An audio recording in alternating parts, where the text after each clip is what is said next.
ओम। वैशेषिक दर्शन में हम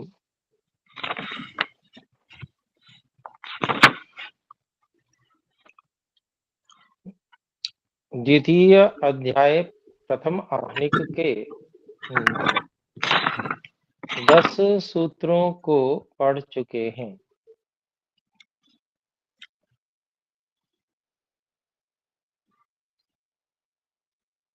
ग्यारह सूत्रों को पढ़ चुके हैं।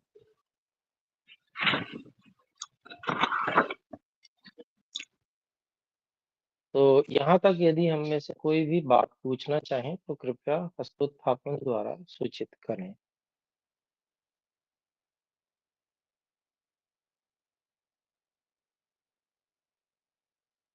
जी, तो कोई प्रश्न नहीं है तो हम आगे बढ़ सकते हैं। तो 12वां सूत्र है। इससे पहले जो 11वें सूत्र में बात की, अन्य द्रव्यों के सम्मिश्रण से रहित स्वरूप वाला ऐसा अदृष्ट जो है वह वायु द्रव्य है। अपि च क्रियावत्वात् गुणवत्वात् च।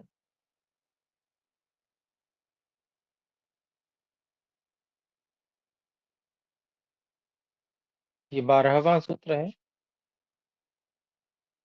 और 12वें सूत्र क्रियावत्वात् च गुणवत्वात् च, इसका अभिप्राय हुआ क्रिया वाला और गुण वाला होने से जो वायु है उसको हम द्रव्य कह सकते हैं।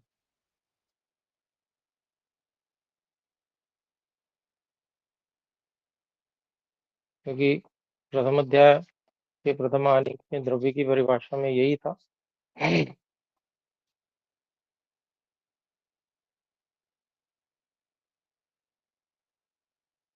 वहां मुख्य रूप से जो है गुण वाला होना मुख्य था। क्रिया होना वाला कहीं कहीं जो निष्क्रिय द्रव्य भी होते हैं, लेकिन वायु में क्रिया भी है और गुण वाला भी है वायु, तो इसलिए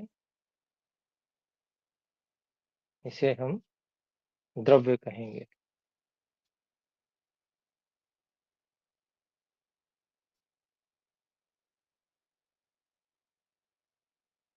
तो द्रव्य था क्रिया गुणवत् समवायी कारणम इति द्रव्य लक्षणम। प्रथम अध्याय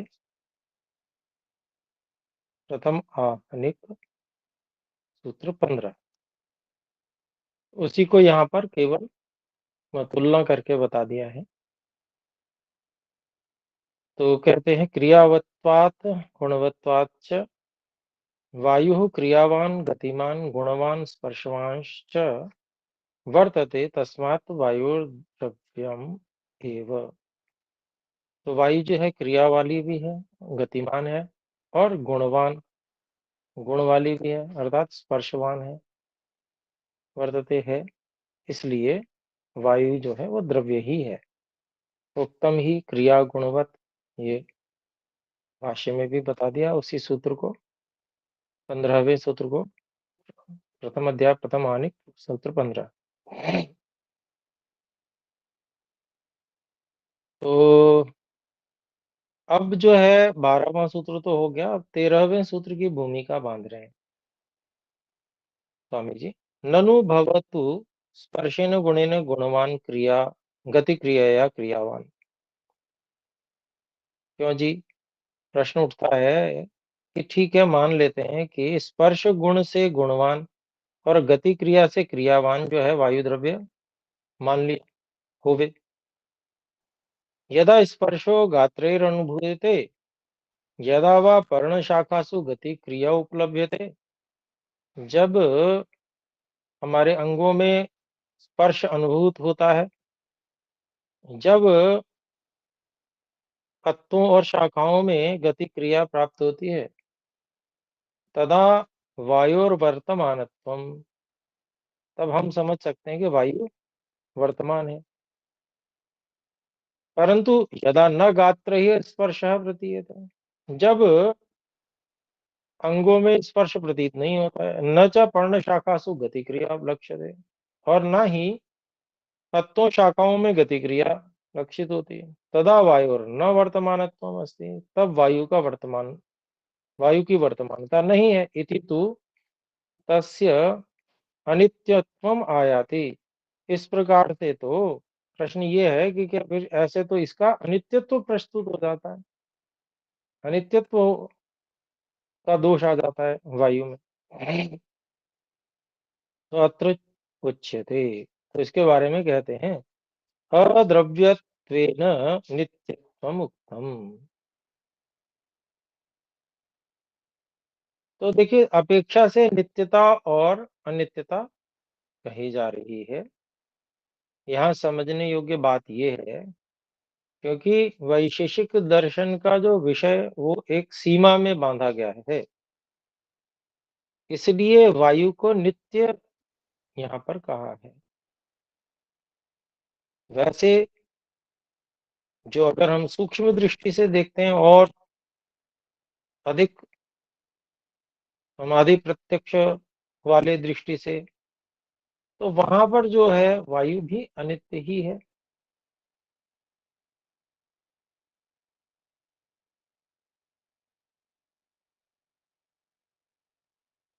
क्योंकि वो अवयवी है, और जो अवयवी है वो अवयवों में अवयव उसके अलग अलग कभी भी हो सकते हैं, वहां पर दूसरा हेतु है। लेकिन यहाँ एक अलग हेतु दे रहे हैं, देखिए, जो इस शास्त्र का अपना हेतु है, वो अपने दृष्टिकोण का हेतु है।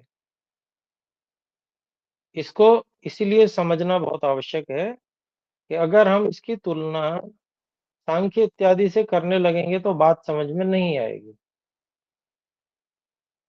यहाँ पर इस शास्त्र के दृष्टिकोण से ही देखना है कि इसने सीमा बांध रखी है कि यह शास्त्र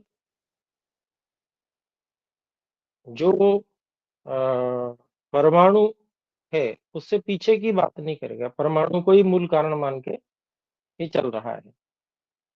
तो इसमें जो अत्यंत सूक्ष्म द्रव्य हैं, जैसे आकाश आदि हैं, तो उनको भी नित्य माना गया है, और वायु को भी यहाँ पर नित्य कहा जाएगा। तो यहाँ पर देखते हैं, इसका अभिप्राय हुआ अद्रव्यत्वेन नित्यत्वम उत्तम, अन्य द्रव्यों के मिश्रण से रहित होने के कारण से वायु को नित्य कहा गया है। अद्रव्यत्वेन का मतलब यहाँ पर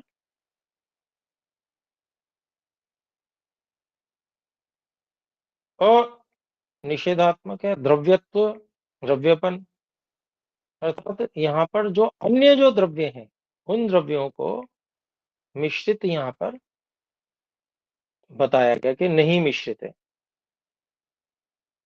इससे ये अर्थ ग्रहण करना है अपने को।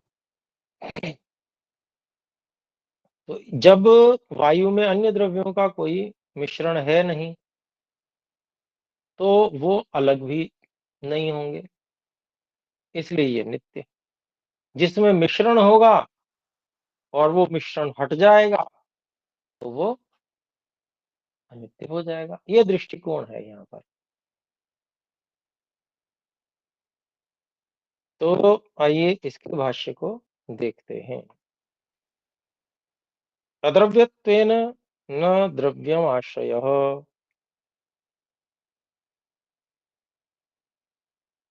समवायित्वेन, समवायित्वेन को कटवा के स्वामी जी ने यहाँ पर निमित्तत्वेन करवा दिया। तो न द्रव्यम आश्रयः निमित्तत्वेन, निमित्तत्वेन यस्य द्रव्य यस्य तद्द्रव्यम्,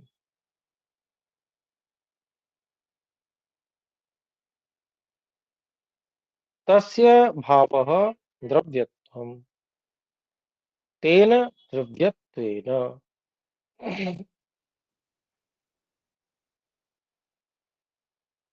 और उसके आगे कहते हैं स्वामी जी अनवयवित्वेन, तो स्वामी जी की इस बात को भी कटवा के स्वामी ब्रह्ममुनि जी की यहाँ पर इसको ऐसा लिखवाया गया, अन्य द्रव्य मिश्रण राहित्येन। तो स्वामी विवेकानंद जी जो गुरु जी जिन्होंने पढ़ाया, उन्होंने ये सही करवाया है, ठीक करवाया है। तो देखिए, न द्रव्यम आश्रय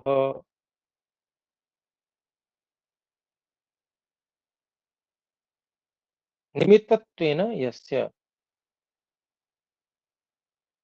तो कोई अन्य द्रव्य जिसका आश्रय नहीं है निमित्त रूप से,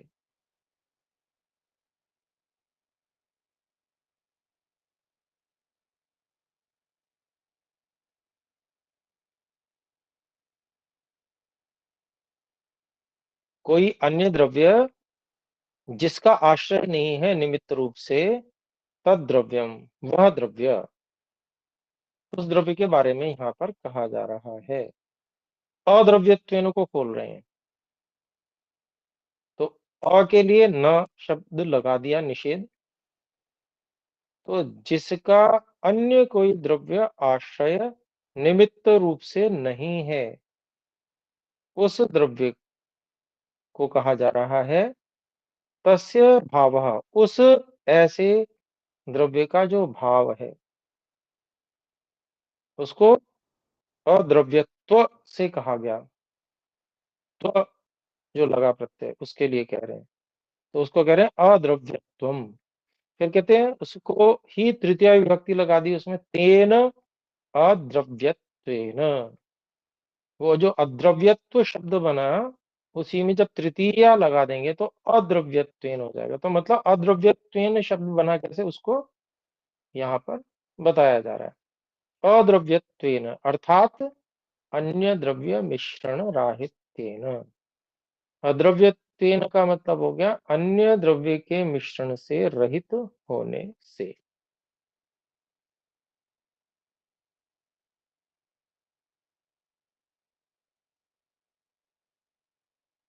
यहाँ पर वायु को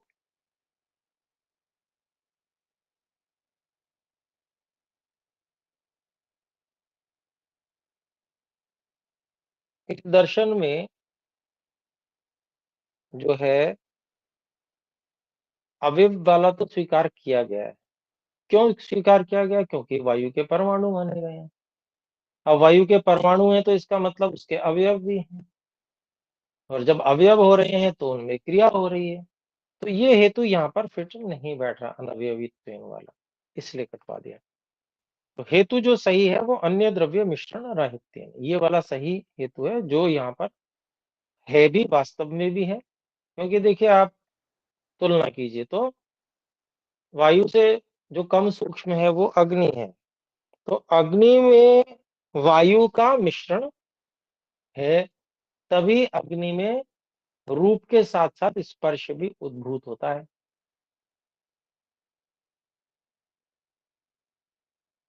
तो इसलिए वहां पर तो मिश्रण है, लेकिन वायु में मिश्रण नहीं है। तो ये हेतु बन गया। फिर आगे कहते हैं नित्यत्वम उक्तम, इसको खोलते हैं, वायोर नित्यत्वम उक्तम वेदितव्यम इति अर्थः। वायु की नित्यता कही गई है, जाननी चाहिए, ऐसा समझना, ये अर्थ है। तो इस कारण से, क्योंकि वो अन्य द्रव्यों के मिश्रण से रहित है, इस कारण से उस वायु की नित्यता कही गई है, ऐसा समझना चाहिए। वायोर नित्यत्वम तदा स्यात्, यदि वायु अवयवी स्यात्। अब ये बात यहाँ पर स्वामी जी की गलत हो जाती है, क्योंकि भाई वायु के भी परमाणु तो हैं ही, तो वो अवयवी तो है ही। तो इसलिए यहाँ पर बदलवाया गया कि वायु अनित्यत्वम तदा स्यात् यदि वायु अन्य द्रव्य सहाय्यम गृह्णीयात्। अर्थात अगर वायु की अनित्यता तब मानी जावे, तब होवे, यदि वायु अन्य अपनी उपस्थिति के लिए, अपने अस्तित्व की प्रस्तुति के लिए वायु जो है अन्य द्रव्य की सहायता लेवे। जैसे अग्नि ने अपने अग्नि ने अपने उष्ण स्पर्श को प्रकट करने के लिए सहायता किससे ली हुई है? वायु से ली हुई है। लेकिन वायु ने अपने किसी भी गुण को प्रकट करने के लिए किसी अन्य द्रव्य की सहायता नहीं ली हुई है। तो यदि अगर वायु अनित्य तब मानी जाएगी जब वो किसी अन्य द्रव्य की भी सहायता ले अपने किसी गुण को प्रकट करने के लिए। तो निमित्त समवायी द्रव्यम की जगह निमित्त करवा दिया स्वामी जी ने। निमित्त द्रव्यम तस्याश्रयः स्यात्। तो ऐसा जो निमित्त द्रव्य है उसका आश्रय बने, होवे। स तु न तथा, लेकिन वायु तो ऐसी है नहीं। वायु तो न तो अपने किसी गुण को प्रकट करने के लिए या उसके उद्बोधन के लिए किसी अन्य द्रव्य की सहायता भी नहीं लेती, और कोई जो अन्य द्रव्य जो है उसका आश्रय भी नहीं बनता वायु का। तो नहीं बनता है तो इसलिए वह अनित्य नहीं है, नित्य है। आगे कहते हैं किंतु वायोश्चल धर्मवत्वात् वाति इति वायुरिति।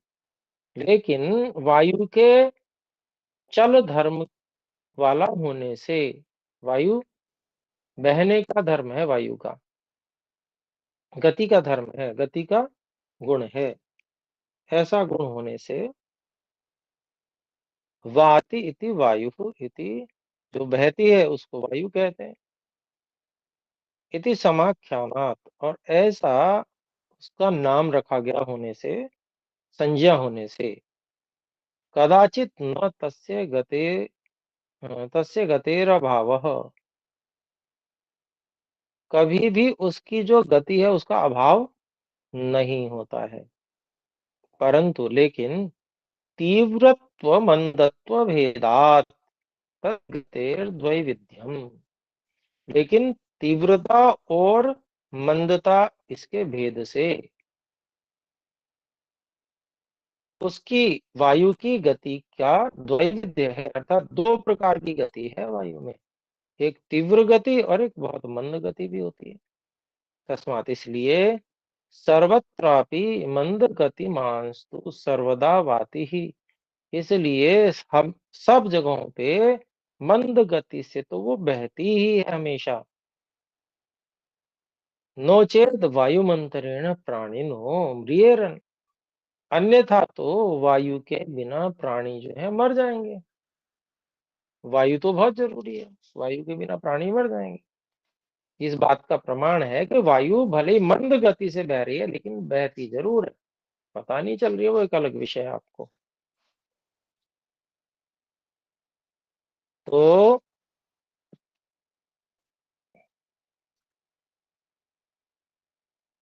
एवं तस्य नित्यत्वे न क्षति ही, इसलिए वायु की जो नित्यता है उसमें कोई क्षति नहीं है। अब 14वें सूत्र की बात आगे करते हैं। तो वायोर नानात्वम उच्यते, वायु की विविधता कही जाती है। वायु कितने प्रकार की है? 14वें सूत्र में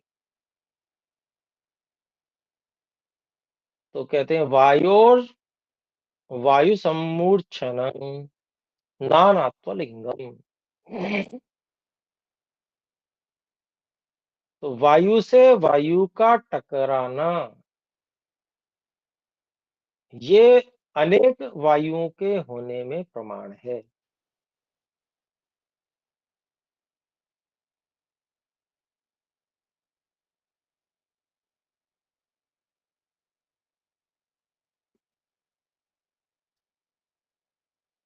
तो आइए इसके भाष्य को देखते हैं।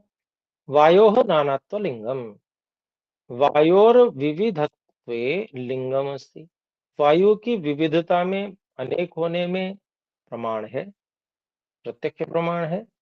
तो वायु सम्मूर्छनम, वायुनाम संहत्य वृत्ताकारेण भ्रमणम, वायुओं का टकराकर मिलकर और गोलाकार में घूम जाना। इधर से आई वायु एक, दूसरी ओर से एक वायु आई, दोनों जब टकराई तो वो घूम गई आपस में, तो घूम जाती हैं इस प्रकार से वायु। तो ऐसा जो है चक्रवात जैसा प्रतीत होता है। आइए 15वां सूत्र देखते हैं। वायु सन्निकर्षे प्रत्यक्षाभावात् दृष्टम लिंगम न विद्यते। तो 15वें सूत्र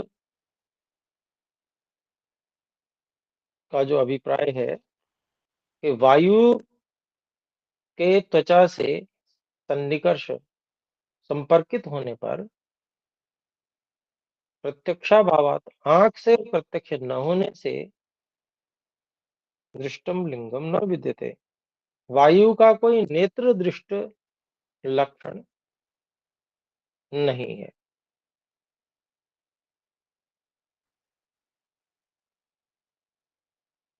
तो इसके भाष्य को देखते हैं।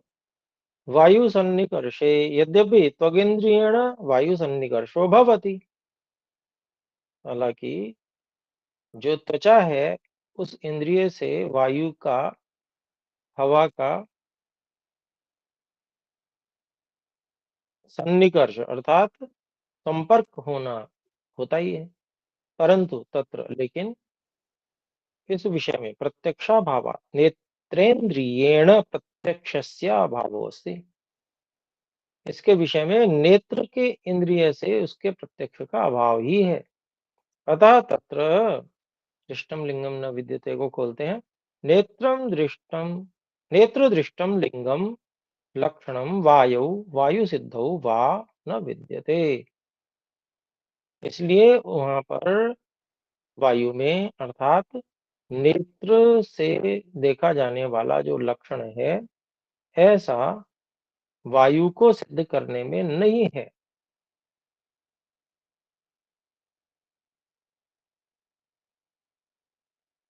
16वां सूत्र। सामान्य तो दृष्टा चा विशेष।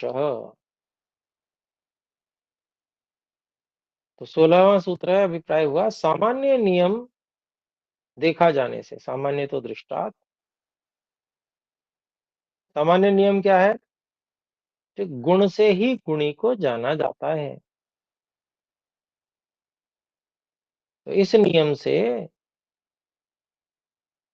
अविशेष, अग्नि के समान वायु की भी सिद्धि हो जाएगी। कुछ विशेष नहीं है, भिन्न नहीं है, अन्यों के समान ही है, अविशेष है। तो भाष्य देखते हैं।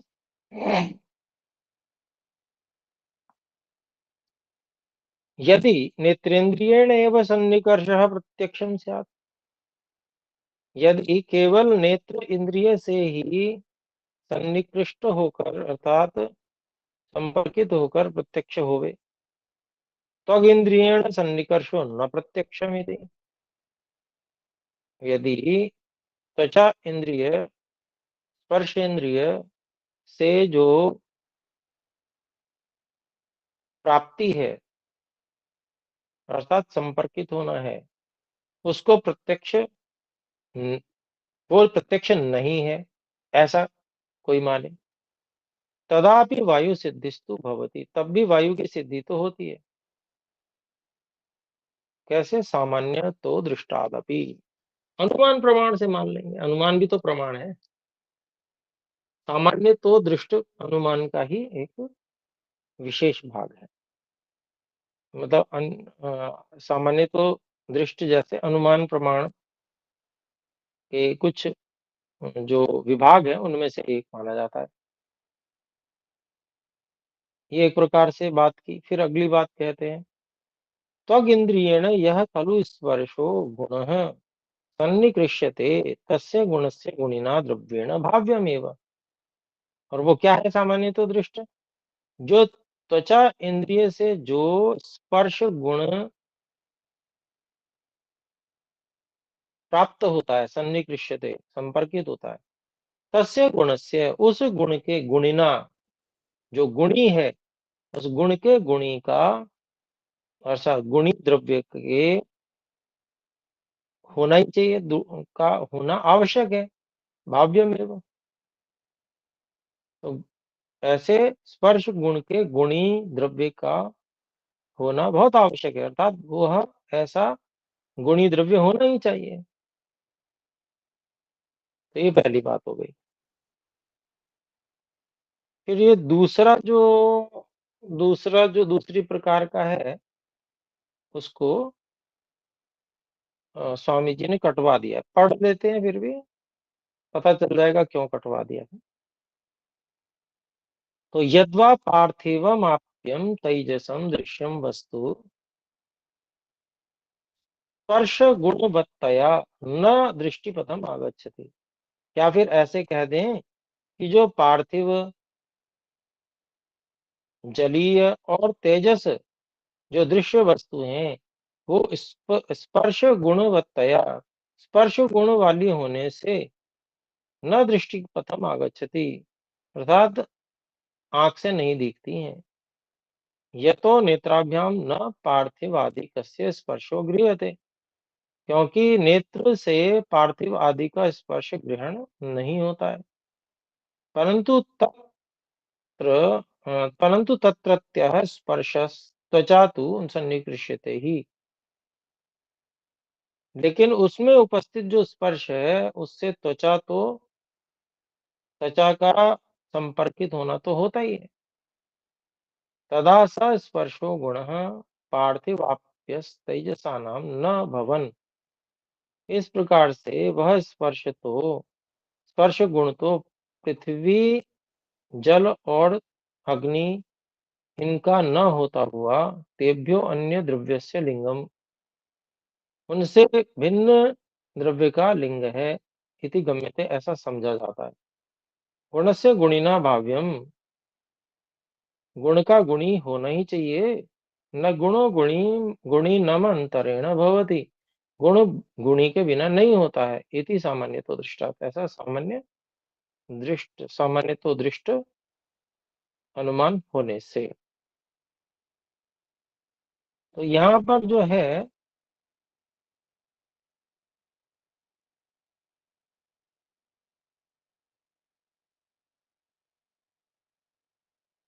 जो बात है वो बहुत ज्यादा स्पष्ट रूप से, दूसरे प्रकार की बात स्पष्ट नहीं है बहुत ज्यादा।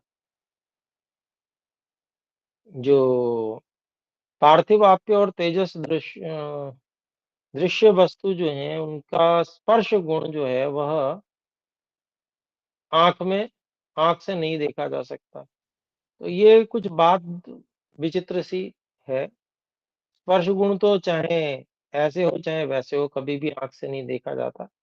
और अगर आंख की दृष्टि से देखें, आंख, अगर हम नेत्र गोलक को समझें, तो फिर आंख में जरा सा भी पार्थिव छोटा सा रेशा भी पड़ जाए तो आंख बहुत दुखती है, पता चलता है, वो स्पर्श होता है।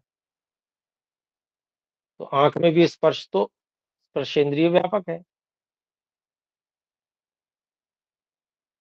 तो इसलिए यहाँ पर जो ये हेतु दिया गया है कि भाई आंख से तो दिखता नहीं स्पर्श गुण, पृथ्वी वाले और जल वाले और तेजस जो पदार्थ हैं उनका।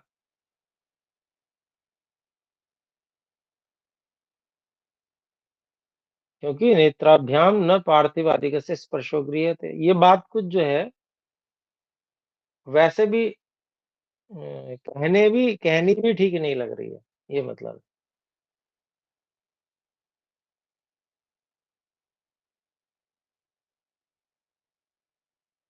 लेकिन उनमें जो स्पर्श है वो तो, उससे त्वचा जो है वो सन्निकृष्ट होती ही है। अब इसमें ये कहना कि तब तदा स स्पर्शो गुण है पार्थिव तेजसाम नाम, तेजसा नाम न भवन, तब वह स्पर्श जो गुण है पृथ्वी जल और तेजस इनका न होता हुआ। तो ये जो हेतु है ना, ये कुछ ये गड़बड़ लग रहा है, ये कुछ फिट फिट नहीं बैठ रही है बात, इसलिए कटवा दिया।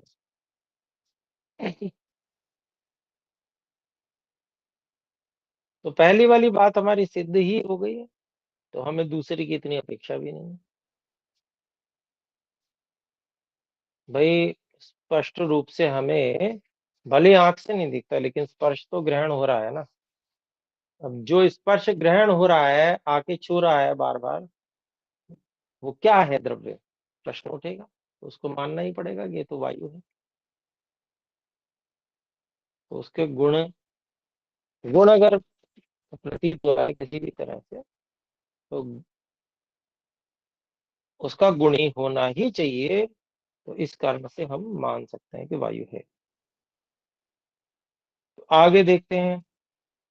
सच अविशेष अभेद। तो गुण गुणी के आश्रय से रहता है। जैसे रूप गुण अग्नि, जल या पृथ्वी, इनके आश्रय से रहता है, गुणी है वो। तो ऐसे ही स्पर्श वायु के आश्रय से भी रहता है, इसलिए वायु है। अगर कुछ भी दिख नहीं रहा है लेकिन फिर भी स्पर्श हो रहा है, इसका अभिप्राय ये है कि वो वायु ही है। इसलिए समान है ये बात। क्या समान है? कि गुण बिना गुणी के नहीं रहता, गुण हमेशा गुणी में ही रहता है। फिर आगे कहते हैं न च सामान्य तो दृष्टात विद्यते।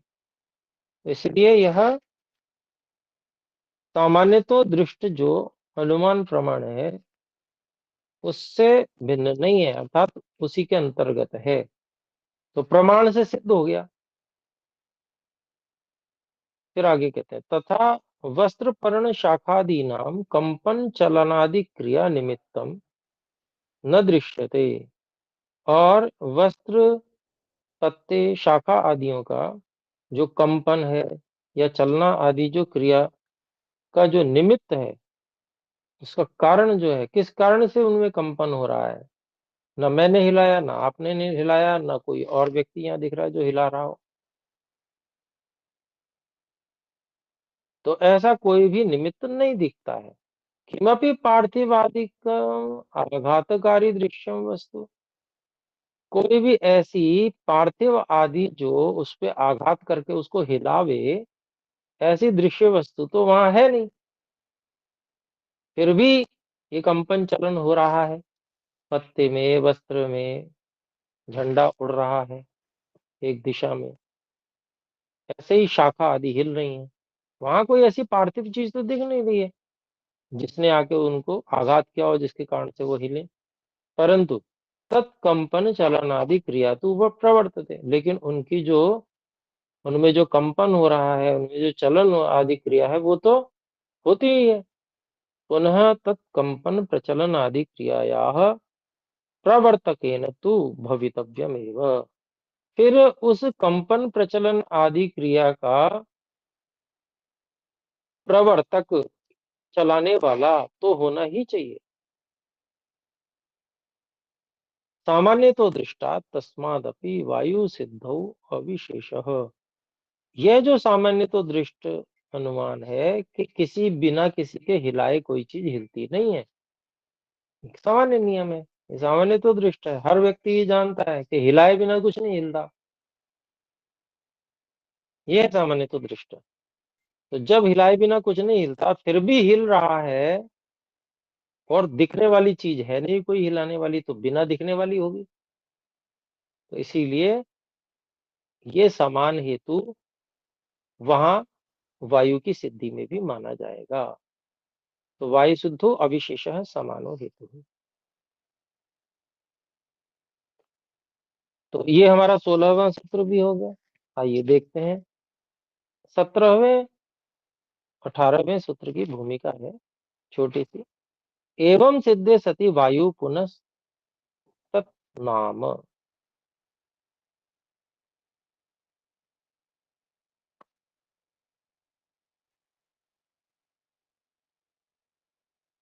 तो ऐसा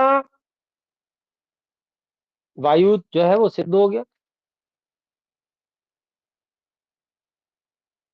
तो वायु की जो अस्तित्व उसके गुण से सिद्ध हो जाने के कारण से फिर उसका जो नाम है वो कैसे पड़ा, उसका देखी चीज नाम कैसे पड़ गया। वैसे तो नाम कैसे पड़ता है, क्योंकि इशारा करके ही कहते हैं कि वो देखो उसका नाम ये है। बच्चे को सिखाते हैं ना, देखो वो गाय, गाय नाम, ऐसे सिखाते हैं। या सिखा देते हैं कि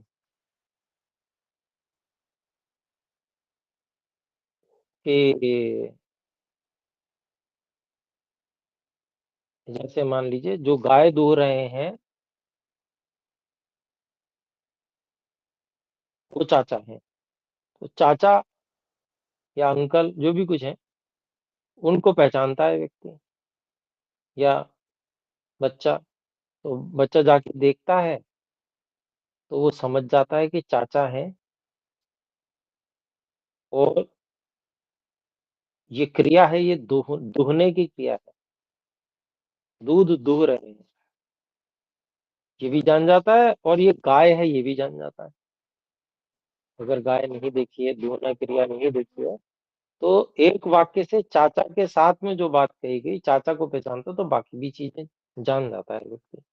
तो इस तरह से नाम आदि का पता चलता है, पहचानता है व्यक्ति। तो वायु का कैसे नाम पड़ गया, वायु तो देखी नहीं किसी ने, जिसको इशारा करके कोई बता दे कि भाई देखो ये है वायु, इसको वायु कहते हैं। तो 17वां सूत्र है तस्माद आगमिकम।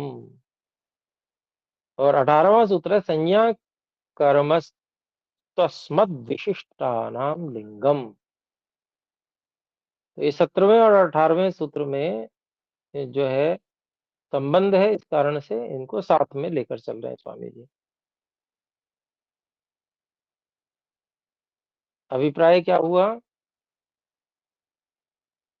वायु आदि जो पदार्थ हैं, ऐसे पदार्थ, इनका जो नामकरण है वो परमात्मा ने किया है, वेदोक्त है, आगमिकम।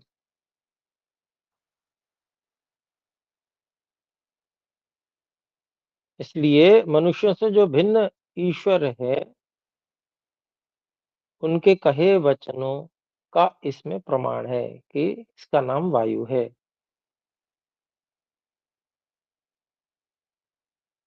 तो इसलिए ये प्रामाणिक है नाम वायु, जब ईश्वर ने रखा, जिसका नाम ईश्वर ने ही बताया तो वो प्रामाणिक है। तो इसके भाष्य को देखते हैं। आनयोः सूत्रयोः एक वाक्यता अस्ति। इन दोनों सूत्रों में एक वाक्यता है, संबंध है। तस्मात् संज्ञा कर्म तु आगमिकम। इस सूत्रस्थ जो पद है, तस्मात् संज्ञा कर्म तु आगमिकम, ये दूसरे सूत्र से संज्ञा कर्म ले लिया है और प्रथम सूत्र से तस्मात् आगमिकम इसको ले लिया है।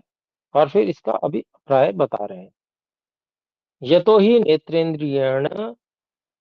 नेत्रेन्द्रियेण अप्रत्यक्षस्य वायु प्रभृतेः वस्तुनः संज्ञा कर्म नामकरणं खलु आगमिकम आगमयः सिद्धम।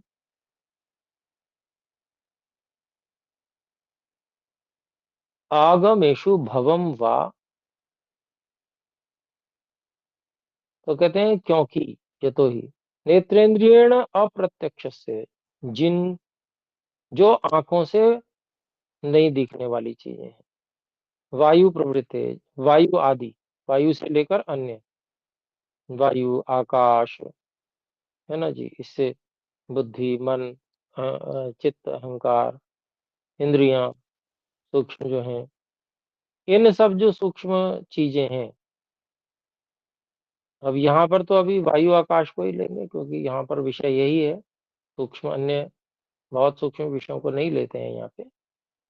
तो यहाँ पर जो वायु आदि जो वस्तुएं हैं, उनका संज्ञा कर्म अर्थात नामकरणम, उनका जो नामकरण है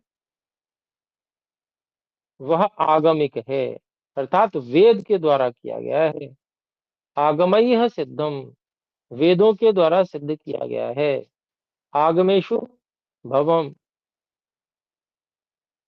अर्थात वेदों में होने वाला, ऐसा समझना चाहिए आगमिक का अभिप्राय।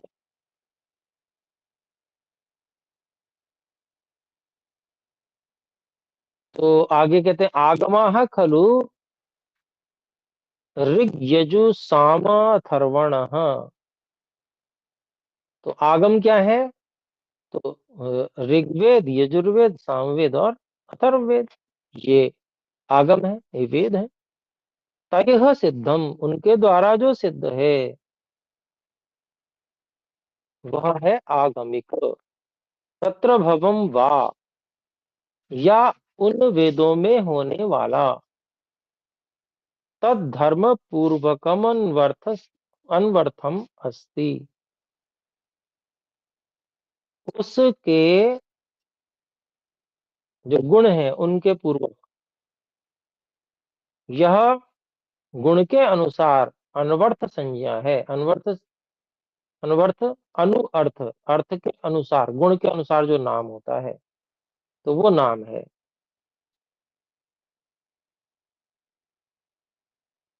कैसे है? तो उसका उदाहरण दे रहे हैं। यथा ही वायवाही, ये ऋग्वेद का मंत्र है। हे वायु, आया ही, आओ, वायु को बुला रहे हैं अलंकारिक रूप से। फिर कहते हैं प्राणाद वायु रजाया, था यजुर्वेद 3:13 में है ये मंत्र। तो परमात्मा की जो प्राण शक्ति है उससे वायु उत्पन्न हुआ, प्राणाद वायु अजाया था। तो वायु यहाँ पर भी शब्द आ रहा है, देखिए। आगे कहते हैं अस्मद विशिष्टा नाम लिंगम, इसको खोलते हैं। आगमाह खलु अस्मद विशिष्टानि वचनानि, जो आगम है, वेद है, हम जैसे लोगों की बात नहीं है वो, हमसे जो विशिष्ट हैं ऐसे वचन है वो। हमारे हमारी बात सही भी हो जाती है, गलत भी हो जाती है, लेकिन वेद तो परमात्मा की वाणी है। तो हमसे विशिष्ट चेतन कौन है? वही परमात्मा है। उसी को पुरुष विशेष कहते हैं। हम सामान्य पुरुष हैं, परमात्मा पुरुष विशेष है। तो हमसे जो विशिष्ट है, हम मतलब हम सारे जीवात्मा, हम सब एक जैसे हैं। हम कम सामर्थ्य, अत्यंत अल्प सामर्थ्य वाले हैं, अल्प ज्ञान वाले हैं। परमात्मा सर्वज्ञ है, सर्वशक्तिमान है, तो वो विशिष्ट है। तो हमसे जो विशिष्ट है उसके वचन ही है वेद। तो कहते हैं नहीं तानी खलु अस्माभिः प्रोक्तानि, वो हमारे द्वारा कहे गए नहीं है। हमारे मतलब हम जैसे सभी, किसी के द्वारा कहे हुए नहीं है। मनुष्यैः प्रोक्तानि न, और उसी को खोल दिया कि मनुष्यों के द्वारा कहे गए नहीं हैं। तदा न अस्माभिः मनुष्यैः प्रोक्तानि, नहीं यदा, यदा नहीं है, तदा नहीं है, यदा है। तो जब नास्मा भी मनुष्य प्रोक्तानि, जब हम मनुष्यों के द्वारा नहीं कहे गए, तदा तानी अपौरुषेयानि, तब वो कैसे हैं? अपौरुषेय हैं, क्योंकि मनुष्य कोई कह ही नहीं सकता, मनुष्य में सामर्थ्य ही नहीं है। जब हम मनुष्यों के द्वारा नहीं कहे गए तो फिर वो एक ही बचता है परिशेष न्याय से, परमात्मा। वो अपौरुषेय है, परमात्मा के द्वारा कहे गए। खलु ईश्वर प्रोक्तानि ही, निश्चय से वो ईश्वर के द्वारा कहे गए हैं। अपने आप हो नहीं सकता, संभव ही नहीं है। इतना ज्ञान विज्ञान अपने आप नहीं हो सकता, वो ईश्वर के द्वारा ही कहे गए हैं।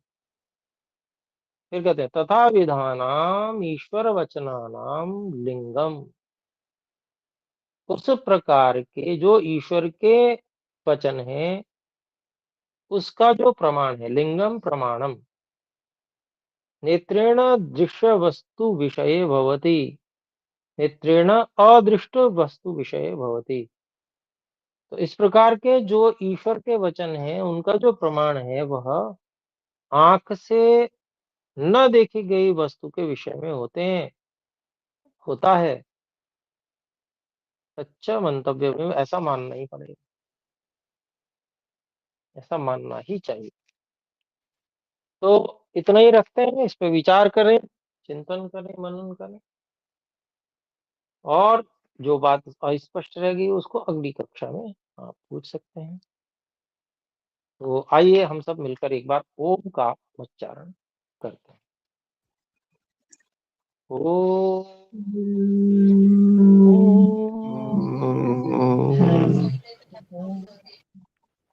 सर्वेभ्यो नमः, सभी को सादर नमस्ते। नमो नमः आचार्य जी।